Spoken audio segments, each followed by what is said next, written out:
Selamat pagi teman-teman. Selamat berjumpa kembali ya. Hari ini pertemuan kita kemungkinan ini pertemuan untuk teori yang terakhir kali untuk mata kuliah keamanan sistem komputer ya. Jadi saya harap teman-teman bisa menerima materi dari saya ya, walaupun sedikit dan sekelumit, tapi harapan saya besar manfaatnya dan paling tidak bisa menambah skill dari masing-masing individu teman-teman semua, sehingga nanti bisa diaplikasikan dalam dunia kerja. Mungkin pada pertemuan terakhir ini sekaligus saya mohon maaf jika selama saya mengajar dari awal pertemuan kita sampai dengan hari ini, mungkin kadang-kadang saya hanya memberikan video record pengajaran karena memang kondisi-kondisi tertentu yang memaksa dan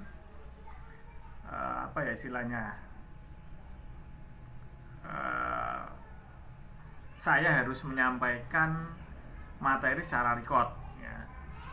Mungkin karena kepentingan tertentu sehingga saya tidak bisa melakukan live yang mungkin ada beberapa teman-teman mahasiswa kurang begitu nyaman ya, saya mohon maaf.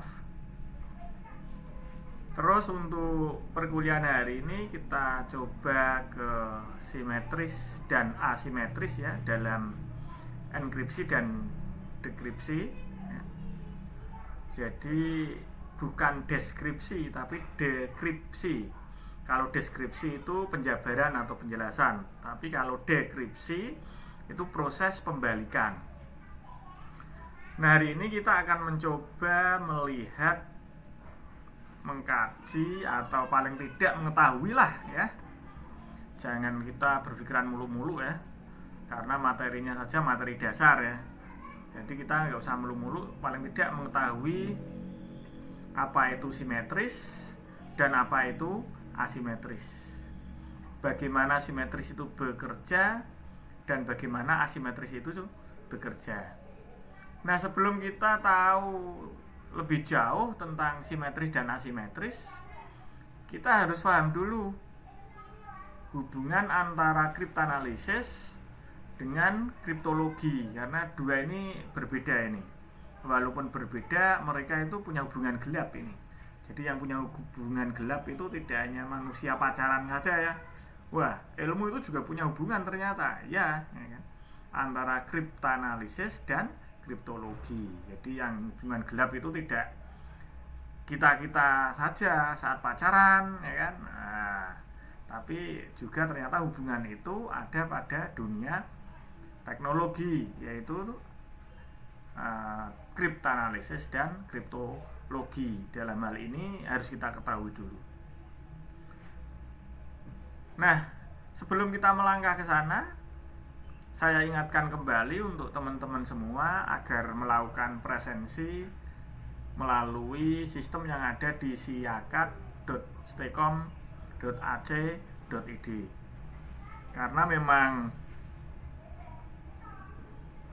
presensi hanya akan diakui ya, dianggap sah dan legal kalau melalui sistem yang ada di siakat.stekom.ac.id. Jangan presensinya melalui WA disampaikan ke saya pribadi ya, apalagi japri ya, itu nggak boleh. Nanti secara sistem tidak terakui, walaupun secara pribadi saya mengakui, tapi secara sistem tidak akan dianggap sah ya. Jadi teman-teman harus presensi melalui sistem tersebut. Makanya di running tag saya di paling bawah itu selalu muncul peringatan untuk melakukan presensi melalui sistem yang ada di Stekom atau siakat.stekom.ac.id. Baik, kita kembali ke materi kita tentang apa itu kriptanalisis, apa itu kriptologi. Nah, kriptanalisis itu adalah cara yang digunakan untuk memecahkan ciphertext. Ciphertext itu teks yang sudah diusasik tadi ya, yang sudah dibuat ruwet, yang sudah dibuat tidak terbaca, itu ciphertext namanya. Nah, proses untuk memecahkan ciphertext inilah yang nantinya bisa menjadi plain text ya, atau pesan yang bisa kita baca, pesan yang bisa kita ketahui ya, tanpa harus mengetahui kuncinya atau key-nya. Tentunya key yang legal, key yang sebenarnya ya, bukan key yang bajakan atau key yang hasil krek-krekan atau key yang palsu atau key hasil dari tidak resmi itu ya, tapi yang jelas key yang ilegal ya. Di sini. Jadi memecahkan ciphertext tadi ke dalam plain text tanpa menggunakan key atau kunci yang asli atau yang sebenarnya.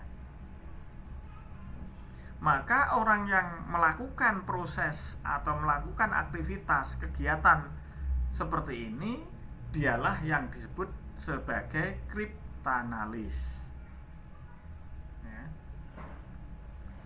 Jadi cara kriptanalis bekerja, aktivitas kriptanalis dalam melakukan kegiatan, kondisi-kondisi pemecahan ciphertext menjadi plain text tanpa menggunakan kunci yang sebenarnya tadi yang dilakukan oleh seorang kriptanalis, itulah yang disebut kriptanalisis ya. Orang yang melakukan aktivitas, orang yang melakukan tindakan, orang yang melakukan kegiatan disebut kriptanalis. Tindakannya, keseluruhan dari pemecahan ciphertext menjadi plain text tanpa key ya, tanpa ilegal ya, tanpa legal key tadi disebut dengan kriptanalisis. Sedangkan kriptologi itu adalah studi atau ilmu ya, yang dilakukan untuk mempelajari segala bentuk tentang kriptografi dan kriptanalisis. Jadi kriptologi itu ilmunya ya kan? Kriptanalis itu adalah tindakan, kriptanalisis itu adalah tindakannya, kriptanalis itu adalah orangnya, ciphertext itu adalah kode yang ingin dipecahkan atau pesan yang terenkripsi, sedangkan plain text itu adalah pesan utamanya. Key itu adalah kuncinya. Dari sini bisa dimengerti ya, atau dipahami ya, kalau terdapat pemahaman yang agak sulit atau konsep-konsep yang sulit diterima oleh pikiran teman-teman mahasiswa semua, saya harap bisa ditanyakan melalui forum yang ada di kolom komentar live chat. Jadi nanti saya bisa menjelaskan, karena sebisa mungkin dalam saya menjelaskan, memberikan kuliah itu menggunakan bahasa-bahasa yang mudah dan dimengerti oleh mahasiswa. Karena saya itu orangnya tidak intelek, jadi bahasa saya itu ya bahasa katrok, bahasa desit. Karena saya itu dari desa, ya orang desa, orang pinggiran, jadi bahasanya ya memang katrok dan bahasa desit. Nah, sebisa mungkin saya akan menggunakan bahasa-bahasa yang mudah dimengerti, sehingga setiap mahasiswa yang mendengarkan dan melihat dari tulisan-tulisan saya itu otaknya, pikirannya, dan perasaannya itu bisa terbawa dan langsung dipahami. Nah, misalkan sampai terdapat kekurangpahaman, langsung bisa ditanyakan. Silakan kalau sudah ada yang ingin ditanyakan, atau mungkin ada beberapa dari teman-teman yang ingin bertanya, langsung ketikan saja melalui kolom komentar yang ada di live chat.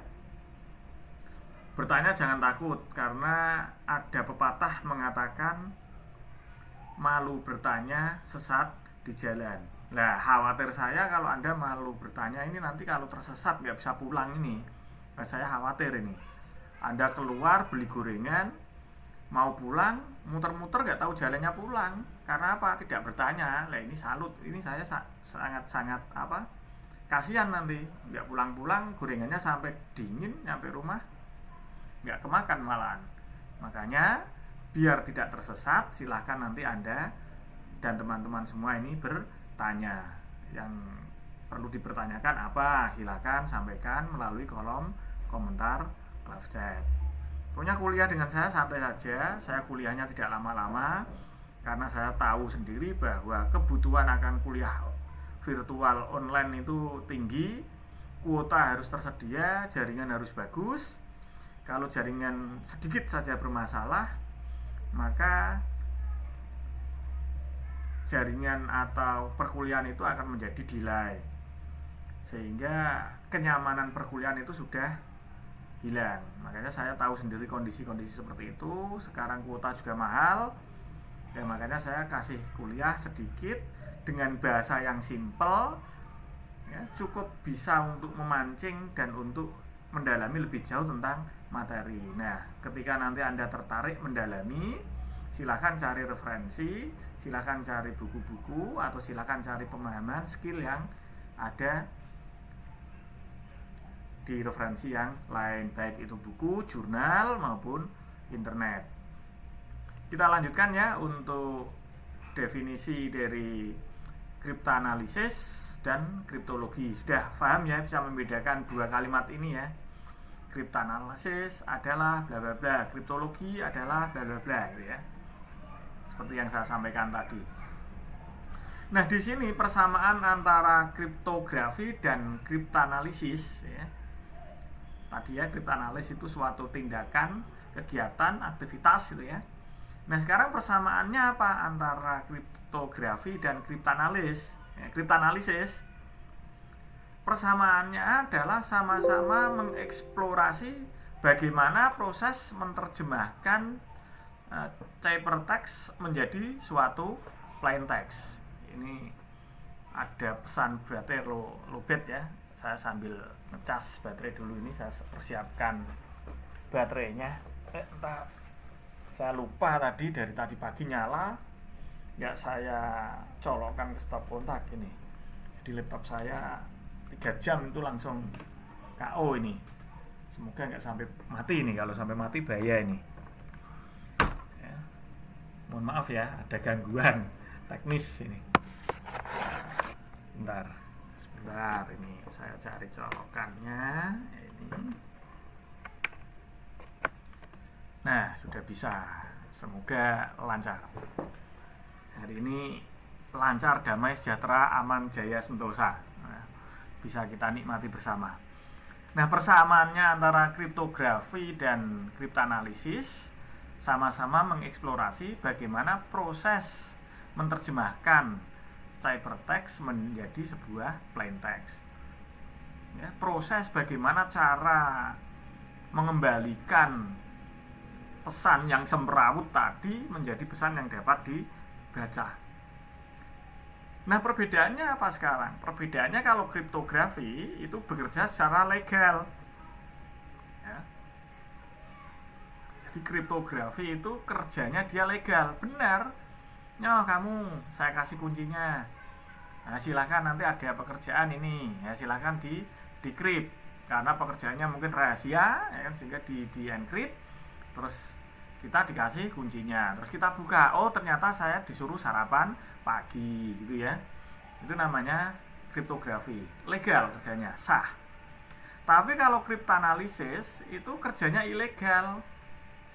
Anda itu kalau nyuri-nyuri data ya kan, apalagi kalau menggunakan jaringan wifi ya, nah, kita coba cari-cari Wireshark ya, kita cari-cari kuncinya, passwordnya ya, itu namanya kita ilegal, nggak sah sebetulnya. Cuman kan memang feeling dan tangan anak-anak IT itu kadang-kadang iseng gitu. Walaupun tidak ada niat buruk ya. Jadi tidak terdapat niat jelek pada tindakan kita, kadang-kadang itu iseng. Jadi kita kadang-kadang iseng pakai software Wireshark untuk membobol password jaringan, pakai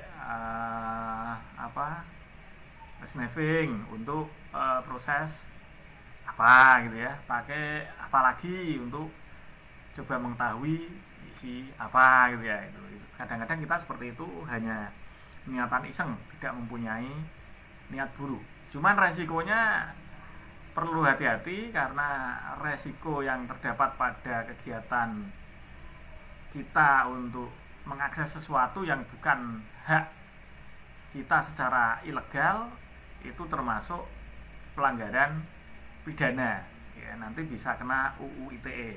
Jadi saya harap teman-teman berhati-hati. Pak, nanti untuk ini UU ITE-nya gimana Pak dari sisi hukum? Ini nanti akan ada materinya sendiri di mata kuliah lain, bukan materi kita. Jadi kita nggak ada standar untuk hukumnya. Kalau kita kan mempelajarinya tentang sistem keamanannya ya, baik keamanannya maupun aktivitas dan kekurangannya. Itu yang kita bahas. Walaupun juga yang kita bahas sedikit, tidak banyak, karena dosennya itu taunya cuma sedikit ya. Dosennya tongkrong-tongkrong di rumah, ya, udah tudut ngopi, ya, itu kan kurang ilmu. Jadi ya maklum lah ya kan, masa-masa pandemi ini ada PPKM, mana boleh nongkrong di kafe, kan nggak boleh ya kan, mana boleh nongkrong di jalan, kan juga nggak boleh. Jadi ya di rumah saja. Nah, di rumah ke mall sarung ya kan, pancal ke mall, tarik bantal, kan enak ya kan. Nah, ini contoh dari penggunaan key atau kunci tadi ya. Jadi salah satu cara untuk menambah tingkat keamanan adalah algoritma enkripsi ya. Selain kalau komputer kita ya kita password. Untuk masuk ke komputer aja kita sudah bisa menerapkan level-level pengamanan tertentu ya. Dari nyalakan ya, dari membuka dulu. Dari buka laptop itu kadang-kadang laptopnya itu ada kuncinya ya, ada kunci ya. Laptop sekarang itu biasanya ada kuncinya itu. Kalau di tempat pameran biasanya kan laptop itu terkunci, itu dikunci, nggak usah dibuka itu. Ada gandulannya, grendel itu ya. Itu bukanya saja dikunci. Kalau sudah buka, tekan tombol power, nanti masuk pertama kali di BIOS bisa kita password ya kan. Walaupun password BIOS itu bisa di clear ya. Tapi kan paling tidak sudah kita amankan ya.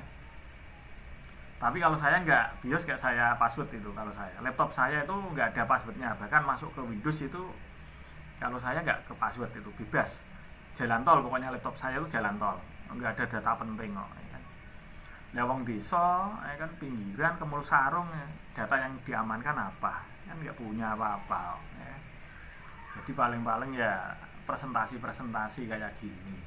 Terus hasil-hasil riset itu tok, nggak ada sesuatu yang menurut saya hebat yang sampai wah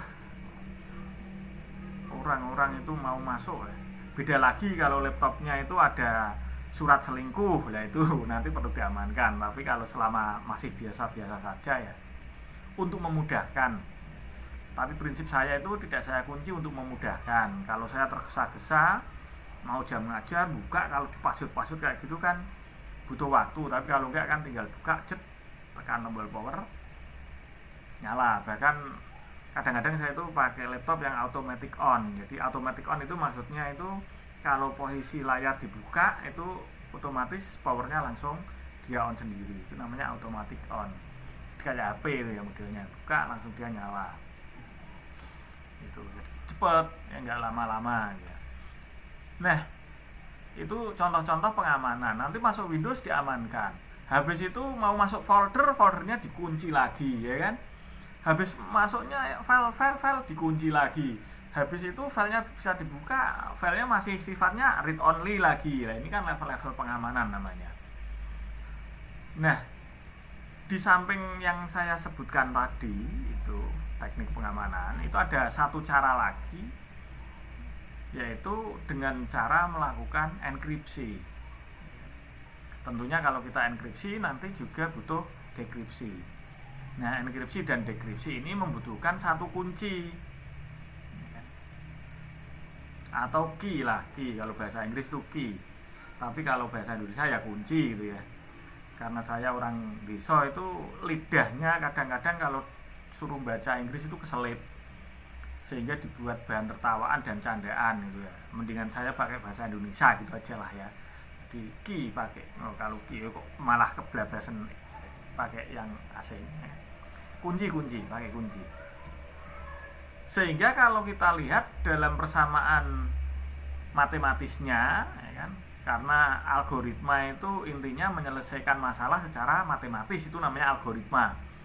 Jadi kalau Anda itu nanti bicara tentang komputer, menyajikan data, entah itu tugas akhir, skripsi, atau proposal, kalau membicarakan algoritma dan ditanya tentang algoritma, ya kan, jadi intinya itu persamaan matematis, ya kan. Jadi persamaan matematis yang digunakan untuk menyelesaikan persoalan, itu namanya algoritma. Tentunya algoritma harus disusun sistematis, logik, ya kan, dan bisa dipahami.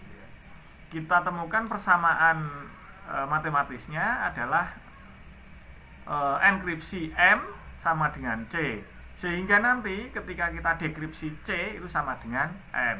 Katakanlah M-nya itu teks, ya kan? Berarti ketika kita mengenkripsi M dengan kunci C, maka nanti ketika kita proses dekripsi menggunakan kunci C akan menghasilkan suatu hasil plaintext berupa M. Itu ya, bisa dipahami ya. Jadi dalam proses enkripsi dan dekripsi yang berkaitan dengan key atau berkaitan dengan kunci, dalam hal ini adalah C tadi, itu akan terdapat dua algoritma atau dua cara atau dua metode. Yang pertama biasa disebut dengan simetris, yang kedua biasanya disebut dengan asimetris. Kalau ada kalimatnya A itu berarti ya aktivitas yang berlawanan atau aktivitas yang tidak sama dengan yang tidak menggunakan A tadi. Kita lanjut. Kalau nggak paham langsung tanyakan via aja ya, via kolom komentar di live chat, biar saya baca nanti. Kalau nggak paham, kalau paham ya syukur, alhamdulillah gitu ya. Nah, sekarang kita ke algoritma simetris dan asimetris. Kalau algoritma simetris itu cirinya kunci yang digunakan untuk membuat enkripsi sama dengan kunci yang digunakan untuk mendekripsi teks atau mendekripsi file. Intinya kunci yang digunakan pada proses awal atau proses enkripsi sama dengan kunci yang digunakan pada proses dekripsi. Itu namanya simetris. Kalau asimetris, itu kunci yang digunakan pada proses enkripsi itu berbeda dengan kunci yang digunakan pada proses dekripsi. Jadi kuncinya berbeda. Jadi proses simetris itu antara proses encrypt dan decrypt kuncinya sama. Kalau asimetris antara proses encrypt dan decrypt itu kuncinya berbeda. Paham ya? Udah, pokoknya saya pelan-pelan saja. Kalau waktunya habis ya selesai, gitu aja lah, mudah, nggak usah repot-repot dengan kita. Nah, kita lihat dulu yang algoritma simetris sekarang ya. Kuncinya yang digunakan sama ya. Nah, pada prosesnya nanti karena kunci yang digunakan saat enkripsi dan kunci yang digunakan saat dekripsi itu sama ya. Karena proses kesamaan inilah otomatis dalam proses enkripsi dan dekripsi ini yang disebut dengan simetris tadi menggunakan satu kunci. Maka persamaan analogika dari algoritma simetris ini adalah single key algorithm. Kalau nanti saya menyebut single key algorithm, berarti proses yang dilakukan adalah simetris. Ya. Nah, sebelum melakukan pengiriman pesan, ya, pesannya itu sebelum dikirim, ya, si penerima tadi itu harus sudah memiliki kuncinya. Ya. Jadi misalkan pesan di saya nanti mau saya sampaikan ke teman-teman. Nah ini saya kan memilih kunci. Tentunya dalam pemilihan kunci ini bisa saya lakukan sendiri, bisa teman lakukan sendiri. Pokoknya intinya ada harmonisasi antara saya dan teman-teman itu ya. Kita tentukan key-nya, ya kan? Kuncinya ini, gitu ya. Nah setelah itu saya enkripsi, terus pesan saya kirim ke teman-teman, terus teman-teman dekrypt dengan kunci yang sudah disepakati tadi. Itu single key algorithm.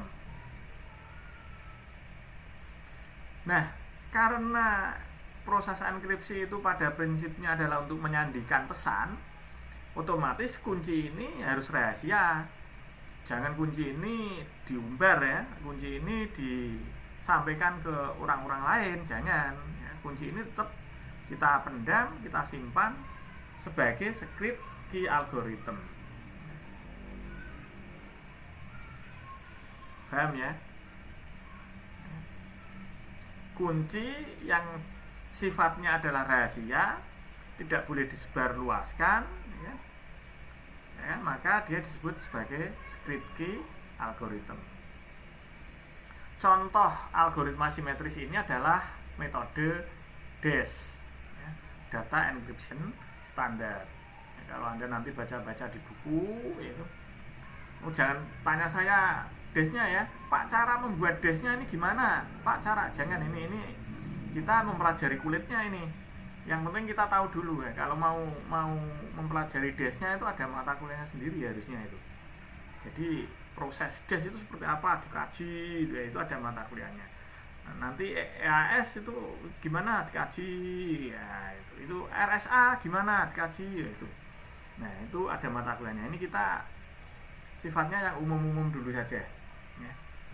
Yang santai-santai saja, jangan terlalu berat-berat, nanti otak saya nggak sampai sana itu, karena kemampuan saya belum sampai ke arah sana itu. Maklum, dosen pas-pasan, ya kan?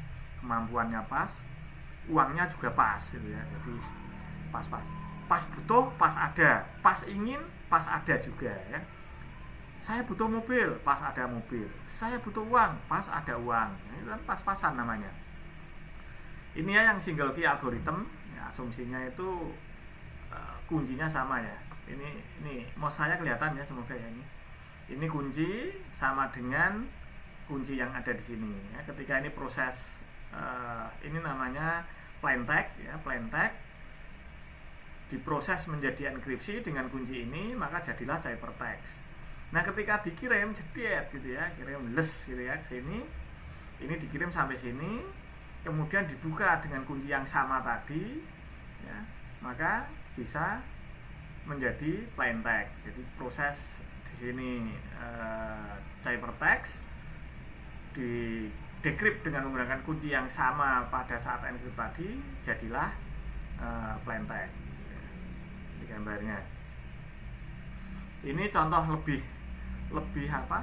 Proses lebih detail lagi, kan? Ini ada komputer pengirim, si pengirim. Katakanlah ini saya mau kirim pesan ke Anda, teman-teman semua ini. Nah, proses pengiriman ini melalui satu media, di mana media ini memerlukan sebuah proses enkripsi. Ya. Katakanlah pesan itu sebagai plain text, ya. Pesan ini sebagai plain text, ya, di sini kemudian dikirim atau sebelum proses pengiriman ini dia di-encrypt dulu, ya kan, menjadi sebuah cipher. Nah, ciphertext ini lalu diterima dan di-decrypt oleh si penerima ini. Jadilah menjadi plain text, sehingga penerima ini tahu maksud dari pesan yang diterima. Nah, K yang di sini kunci ini sama persis antara proses encrypt dengan proses decrypt. Nah, ini contoh-contoh algoritma yang menggunakan algoritma simetris ya. Ada DES atau data encryption standar, ada RC2, RC4, RC5 dan RC6. Ini ada di wireless ya. Internal data encryption atau IDEA ya. Terus ada AES yang saya sebutkan tadi ya, Advanced Encryption Standard. Ada on time-pad atau OTP ya. OTP ini sering kita dapat ya ketika kita dapat SMS untuk memasukkan kode itu loh. Kita buka email 2 langkah katakanlah. Nah, nanti ketika kita buka, kita akan mendapatkan kode berupa SMS, kode OTP itu ya, dimasukkan ke situs tadi, lalu bisa kita buka. Itu namanya OTP, on time pad. Itu menggunakan algoritma simetris. Jadi algoritma untuk membuka website atau melanjutkan proses tadi sama dengan angka atau kunci yang dikirimkan, atau sama dengan kunci yang kita terima di SMS tadi.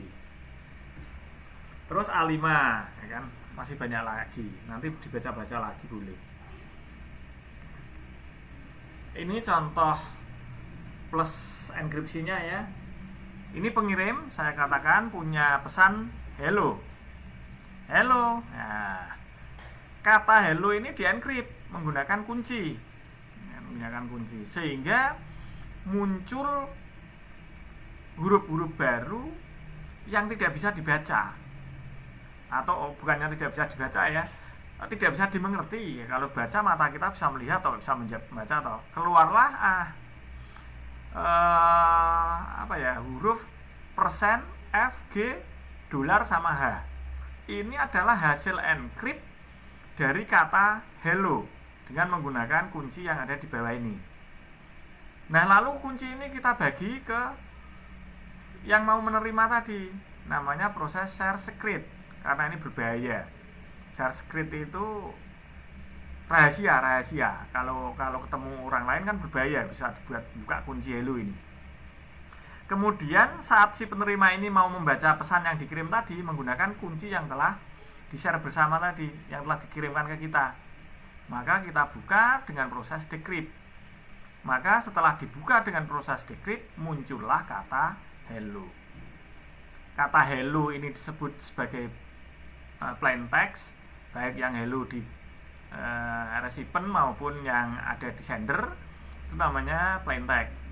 Sedangkan persen FGSH ini adalah ciphertext. Nah, proses keseluruhan inilah yang disebut dengan kriptografi, karena ilegal. Tapi kalau ada orang nyusup, ya, katakanlah orang yang tidak dikenal, mau membaca pesan persen FGH dolar H ini apa toh sebetulnya toh, ya kan? Penasaran kan penyusup ini pesan apa ini? Lalu dia mencoba-coba, kan, entah itu percobaannya memakan berapa lama, berapa besar biaya, kan? Akhirnya terbukalah dengan hello. Lah, orang yang berusaha membongkar kata ini disebut sebagai kriptanalis, ya kan? Tadi ya, kriptanalis. Proses atau kegiatan orang tadi disebut kriptanalisis. Kalau kita, ya kan, tadi kan sah secara legal, jadi disebut kriptografi. Bedakan ya, sudah ya. Ini kita lanjut. Ya kan? Ini ya kan proses sama dengan tadi ya, nah, cuman lebih rinci, ya kan, disertai dengan pengiriman via internet, gitu ya, katakanlah dikunci. Ya.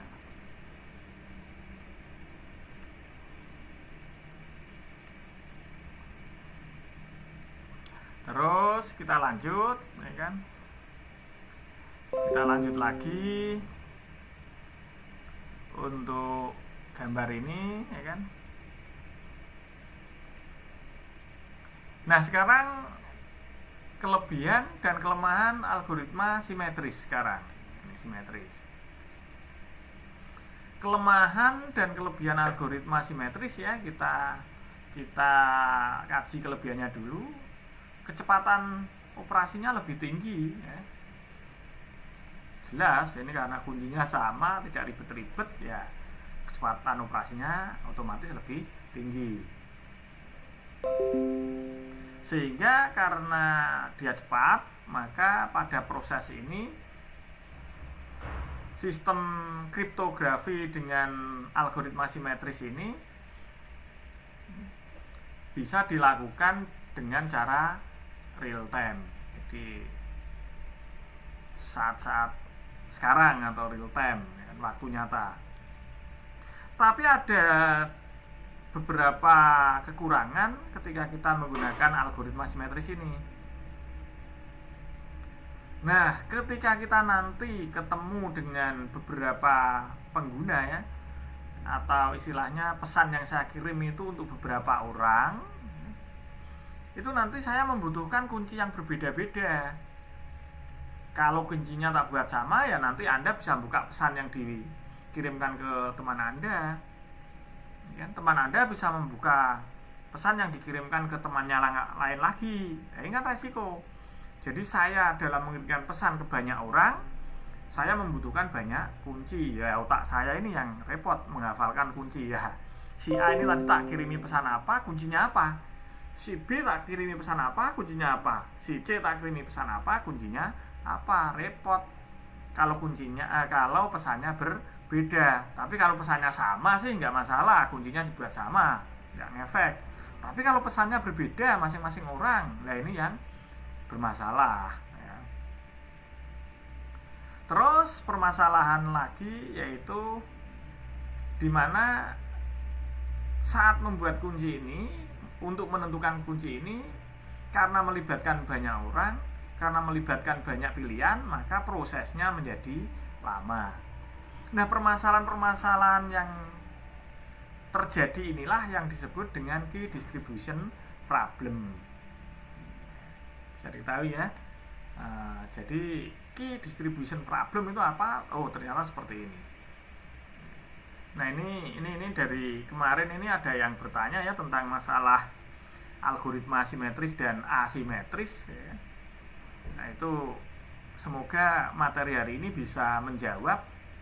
Materi hari ini bisa memberi pencerahan, bisa lebih memberi pengalaman dan pengetahuan tentang pertanyaan-pertanyaan yang diajukan kemarin yang kebetulan belum secara spesifik membahas tentang algoritma simetris dan asimetris.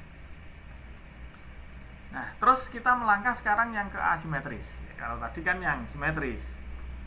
Nah, asimetris ini lebih ribet, lebih kompleks daripada yang simetris. Kok bisa lebih ribet dan lebih kompleks? Ya, karena kunci yang diterapkan pada saat enkripsi itu tidak akan sama dengan kunci yang digunakan saat dekrypt. Jadi kuncinya itu berbeda. Sehingga algoritma ini minimal ya, pada penggunaan algoritma asimetris ini dalam proses kriptografi, minimal dia membutuhkan dua kunci. Kunci saat encrypt dan kunci saat decrypt, karena harus berbeda. Maka dua kunci inilah yang nanti kita kenal dengan istilah public key dan private key. Mulut saya keceplosan lagi baca Inggris. Nah, wong desa kok ya. Yang disebut dengan dua kunci yaitu kunci publik dan kunci privat, gitu ya. Dua kunci yang berbeda tadi, yang satu disebut kunci publik, yang satu disebut kunci privat. Nah, kunci yang disebarkan secara umum itu disebut kunci publik. Kunci yang disimpan secara rahasia oleh si pengguna disebut kunci privat. Paham ya? Katakanlah saya membuat enkripsi ya, saya membuat pesan, lalu saya enkripsi dengan kunci XYZ gitu ya. Nah, masing-masing dari Anda ini saya kasih kunci yang berbeda saat saya encrypt ini. Nah, kunci yang saya sebar ini yang disebut kunci publik ya, nggak masalah karena proses decryptnya nanti pakai kunci ini nggak bisa ya. Sehingga Anda pegang kunci yang sendiri-sendiri yang privat. Jangan sampai ketahuan ya kan. Nah, itu disebut kunci privat gitu ya. Contoh dari penggunaan asimetris ini adalah RSA ya, Reverse Samir Agreement. Ini contoh gambar dari penggunaan kriptografi dengan algoritma asimetris, di mana penggunaan antara kunci encrypt dan kunci decrypt itu berbeda gitu ya. K1 dan K2 itu berbeda ya. Bisa dipahami ya, semoga Anda bisa paham dan tidak terlalu banyak kendala dan masalah sehingga tidak kesulitan. Nah, ini sama tadi ini ya, ini gambar-gambar yang tadi ya, tentang public key sama private key ya. Yang public key itu yang sini ya, dimana proses encrypt tadi menggunakan public key ya, sedangkan untuk yang decrypt ini menggunakan private key. Jadi proses untuk mendecrypt ciphertext agar bisa menjadi plain text. Itu private key. Contoh penggunaan dari algoritma asimetris ini adalah DSA ya, Digital Signature Algorithm. Jadi tanda tangan digital itu ya, itu dia menggunakan asimetris.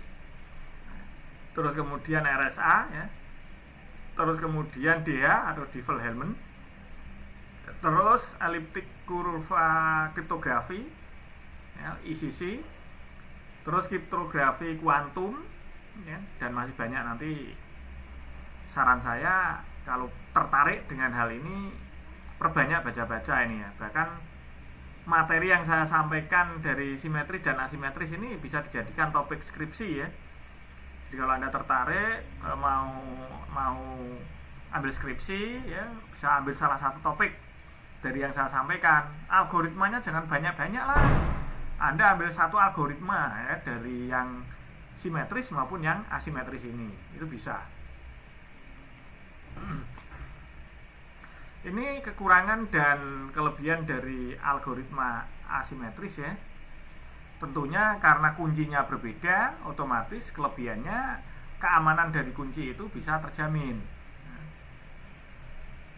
Terus masalah manajemen kunci juga lebih sedikit daripada nanti algoritmanya yang simetris tapi mau ngirim pesan banyak. Tadi kan kuncinya walaupun sama nanti menimbulkan hal yang susah itu otak kepala. Tapi kalau algoritma asimetris ini tertangani kan proses seperti itu. Kalau dihitung-hitung secara totalitas nanti kuncinya malah jadi lebih sedikit algoritma asimetris daripada yang simetris ketika kita mengirim banyak pesan ke beberapa orang secara sekaligus. Walaupun hebat, walaupun seperti banyak kelebihan ini, tapi tetap namanya suatu algoritma itu ada kekurangan, di mana kecepatan dari algoritma ini menjadi rendah. Terus kunci yang diberikannya pun, kunci yang digunakan pun itu jadi lebih panjang ya, daripada algoritma yang simetris tadi. Ini kekurangan dari algoritma yang asimetris. Nah, pilihan kembali pada diri kita masing-masing. Kepentingannya seperti apa, level tingkat kerahasiaannya seperti apa. Haruskah saya menggunakan simetris, haruskah saya menggunakan asimetris? Ini kembali kepada diri kita masing-masing. Semua ada kekurangan dan kelebihan. Jadi tidak ada dalam hal ini lebih baik daripada ini lebih baik daripada ini. Tapi kembali lagi ke dalam kepentingan. Kalau sudah membicarakan kepentingan, bisa saja hal ini lebih baik daripada hal ini karena berdasarkan kepentingan tertentu, bukan secara umum, bukan secara keseluruhan, gitu ya. Jadi nanti kalau ada pertanyaan ya, seperti teman-teman Anda yang minggu lalu sempat bertanya karena baru saya singgung sedikit. Lah, enaknya bagusnya pakai yang asimetris atau yang simetris, Pak? Saya jawab, tergantung kebutuhan. Kalau kebutuhan Anda itu menguntungkan yang simetris, berarti kebaikan itu terdapat pada simetris. Kalau kebutuhan sampai level asimetris, berarti kebaikan atau kebutuhannya atau keuntungannya ya pada asimetris. Itu ya, jadi berdasarkan dari tingkat kebutuhan. Nah, ada beberapa yang perlu Anda ketahui ya, walaupun sudah kita gunakan kriptografi, tapi tetap serangan itu ada ya, namanya orang iseng tadi kan, seperti saya katakan di awal-awal tadi ya, itu tetap ada. Orang penasaran itu juga ada, makanya harus kita ketahui bahwa serangan-serangan terhadap kriptografi itu dimungkinkan tetap eksis dan tetap ada. Ya, jadi penyadap itu berusaha mendapatkan data yang digunakan untuk kegiatan kriptanalisis. Ini orang yang nyadap tadi itu berusaha memecahkan kode-kode itu, ya, itu kan proses kriptanalisis itu. Nah, orang yang menyadap tadi atau kriptanalis itu berusaha mengungkapkan plaintext tadi dengan kunci dan data yang disadap tadi ya. Nah, ini kalau menggunakan yang simetris kan langsung bisa dipecahkan, tapi kalau asimetris agak susah, membutuhkan waktu kan gitu ya. Kriptanalis dapat menemukan kelemahan dari sistem kriptografi yang kita gunakan, sehingga dia nanti bisa menemukan kunci yang kita gunakan, sehingga dia berhasil membalikkan atau dia berhasil melakukan proses dekripsi. Nah, dalam hal penyadapan ini biasanya itu dilakukan menggunakan saluran komunikasi ya, bisa menggunakan kabel, bisa menggunakan wireless. Mungkin materi itu yang bisa saya sampaikan untuk hari ini sebagai materi penutup untuk keamanan sistem informasi atau keamanan sistem komputer. Kurang lebihnya mohon maaf kalau ada pertanyaan-pertanyaan, kalau ada kurang pahaman, kalau ada kekurang atau ada kekeliruan saya menyampaikan ya, karena saya sebagai manusia biasa tidak lepas dari namanya salah dan dosa. Makanya saya secara berulang-ulang dengan tulus hati ya kan, merasa sebagai orang pinggiran, merasa sebagai orang desa yang bahasanya katrok, yang kemampuannya itu under average ya, di bawah rata-rata dari mungkin teman-teman yang lain atau bahkan dibanding dengan teman-teman mahasiswa yang ada di sini. Dengan tulus hati, dengan harapan bahwa teman-teman mau memaafkan kesalahan-kesalahan yang saya perbuat, atau mungkin baik yang disengaja maupun yang tidak disengaja. Hari ini pertemuan saya akhirnya sekian. Saya lagi mohon maaf ya, terima kasih, selamat pagi.